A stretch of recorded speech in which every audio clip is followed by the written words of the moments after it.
ಅಂತ ಹೇಳ್ತಾರೆ. ಇವೆಲ್ಲ ರೆಕಾರ್ಡ್ ನಡೆಯುವಂಥವ್ರಿ. ಸರ್ಕಾರ ಕಾಳಜಿ ವಹಿಸಿದ್ದು ಮಾಡಬೇಕಾದ್ದು ಸರ್ಕಾರ ಡ್ಯೂಟಿ ಇದು. ಇಂಥ ನಡಿಬಾರ್ದಲ್ಲ, ಯೋಗ್ಯರು ಸಿಗಬೇಕು ಮತ್ತು ಎಲ್ಲರೂ ಸಿಗಬೇಕು. ಅಂದಾಗ ಶಿಕ್ಷಣವನ್ನು ನಾವು ಸಾರ್ವಜನಿಕ ಮಾಡಿ ಫ್ರೀ ಮಾಡಿದಾಗ ಮತ್ತೊಂದು ಮಿನಿಮಮ್ ಅವ್ರ ಪೇಮೆಂಟ್. ನೀವೀಗ ನಾವು ಹೇಳುವಂಗೆ 20 ಲಕ್ಷ 30 ಲಕ್ಷ ನಮ್ಗೆ ಇನ್ಕಮ್ ಎಷ್ಟದ ಅದ್ರ ಮೇಲೆ ನಾವು ಡಿಸೈಡ್ ಮಾಡಬೇಕು ವಿನಃ ನಮ್ಮ ಮಾರ್ಕೆಟ್ ಮೇಲೆ ಡಿಸೈಡ್ ಮಾಡಬೇಕು ವಿನಃ ಅವ್ರು ಹೇಳುವಂಥದ್ದಲ್ಲ. ಹೌದು, ಅವ್ರು ಕೊಡಬೇಕಿಲ್ಲ ಅಂತಲ್ಲ, ಆ ವಿಶ್ವದಾಗ ಏನು ಕೊಟ್ಟರು ಕಡಿಮೆ, ಆದರೆ ನಮಗಿದು ಕೊಡೋ ಶಕ್ತಿ ಇಲ್ಲಲ್ಲ. ಆದರೂ ಎಲ್ಲರೂ ಕೊಡುವಂಥ ಒಂದು ಮಿನಿಮೈಸ್ ಮಾಡಿ ಅವ್ರು ಬದುಕು ನಡೆಯುವಂಥದ್ದು, ಅವ್ರ ಕುಟುಂಬ ನಡೆಯುವಂಥಷ್ಟು ನಾವು ಕೊಟ್ಟರೆ ಶಿಕ್ಷಕರು ಬದುಕ್ತಾರೆ. ಇಂಥ ಅನ್ಯಾಯಗಳು ನಡೆಯುತ್ತಪ್ತಾವೆ. ಇದೆಷ್ಟು ಅನ್ಯಾಯ ರೀ, ಘೋರ ಅನ್ಯಾಯ ಇದು. ಇಡೀ ಹೈಯರ್ ಶಿಕ್ಷಣವನ್ನು ಒಂದಂಥದ್ರಿ ಇದು. ಇಂಥ ಒಂದು ನಮ್ಮ ಏನು ಹೇಳಿದ್ ನಿಮಗೆ ಇದೀಗ ಜಸ್ಟ್ ಇವೆಲ್ಲ ಅಧ್ಯಕ್ಷರು ಉಪಾಧ್ಯಕ್ಷರು ಅಲ್ಲಿಯ ಇಲ್ಲಿ ನಮ್ಮ ನೋಡ್ರಿ ಗಾಯತ್ರಿ ದೇವರಾಜ್ ಅಂತೇಳಿ ಇಲ್ಲೇ ದಾವಣಗೆರೆ ವಿಶ್ವವಿದ್ಯಾಲಯ ಅವ್ರ ಮೇಲೂ ಆರೋಪ ಅವ್ರು ನಡೆದಿದ್ದಾರೆ. ನವದೆಹಲಿಯ ಜವಾಹರ್ಲಾಲ್ ನೆಹರು JNU ಅಂದ್ರೆ ನಮಗೆಲ್ಲ ಎಲ್ಲದ ಗೌರವ ರೀ. ಅಂಥ ಒಂದು ಅದ್ಭುತವಾದ ಯೂನಿವರ್ಸಿಟಿ ಯಾವ ಹಂತಕ್ಕೆ ಬರ್ತಾ ಇದೆ ಅಲ್ಲಿ ಪ್ರೊಫೆಸರ್ಗಳು ಲಂಚ್ ಕೈ ಹೊಡ್ತಾ ಇರೋದು ನೋಡಿದಾಗ. ನ್ಯಾಕ್ ಸರ್ಟಿಫೈ ಮಾಡ್ತೀವಪ್ಪ ನಿಮ್ಗೆ, ನ್ಯಾಕ್ A+++ ಕೊಡ್ತೀವಿ, ಏನಪ್ಪ ಇದೆಲ್ಲ.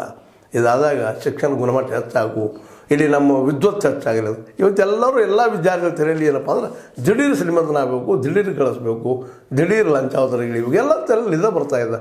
ಅಂದಾಗ ಈ ದೇಶ ಒಂದು ಕಟ್ಟುವುದು ಹೆಂಗೆ ಅಂತ, ಈ ದೇಶ ಉಳಿಯೋದು ಹೆಂಗೆ, ಮುಂದಿನ ಭವಿಷ್ಯ ಬರೀ ಇವರ ಹುಟ್ಟಿದ್ರೆ ಎಲ್ಲರೂ ಇವರ ಆದ್ರೆ ಏನು ಮಾಡಲಿಕ್ಕೆ ಸಾಧ್ಯ? ಇಡೀ ಸಮುದ್ರ ರೂಪಾದಾಗ ಸಿಹಿ ನೀರಿಗೆ ಎಲ್ಲಿ ಹೋಗೋದು ಅಂತ ಇದನ್ನು ನಮ್ಮ ವಚನಕಾರರು ಹೇಳ್ತಾ ಇದ್ದಾರೆ.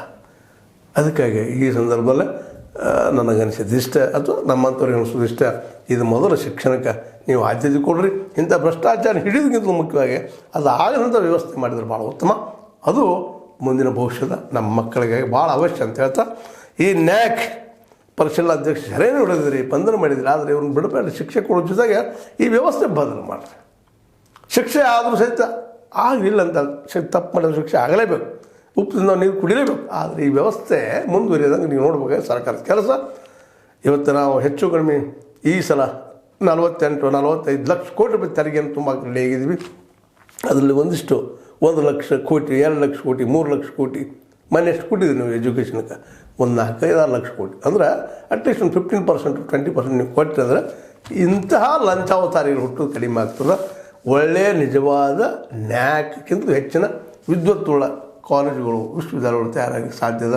ಅಲ್ಲಿ ಭ್ರಷ್ಟರ ಸಂಖ್ಯೆ ಇಲ್ದಂಗೆ ಆಗ್ತದೆ. ಯಾಕಂದ್ರೆ ಮೂಲತಃ ಇವರೆಲ್ಲ ವಿದ್ಯುತ್ತಿದ್ದ ಜನ, ಇವ್ರು ಬಯಸುವುದಿಲ್ಲ ಅದನ್ನು. ಅದು ಬಯಸ್ತಾ ಇದ್ದಾರೆ ಅಂದರೆ ಇದಕ್ಕೆ ಕಾರಣ ಅಂದ್ರೆ ನಮ್ಮ ಸರ್ಕಾರಗಳು, ಮೋದಿ ಮತ್ತು ನಮ್ಮ ಸಿದ್ದರಾಮಯ್ಯ ಎಲ್ಲ ಸರ್ಕಾರಗಳು ಅಂತ ಹೇಳ್ತಾ, ಇದು ನಿಮ್ಗೆ ಲೈಕ್ ಆಗಿರ್ಬೋದು. ಲೈಕ್ ಮಾಡಿ, ಶೇರ್ ಮಾಡಿರಿ, ಕಾಮೆಂಟ್ ಮಾಡಿ, ಜೊತೆ ಸಬ್ಸ್ಕ್ರೈಬ್ ನಿಲ್ಲಿಸ್ಕೋಬೇಡ್ರಿ. H16 ನ್ಯೂಸ್ ಇದು ಸತ್ಯದ ಕೈಗನ್ನಡಿ ವಂದನೆಗಳು.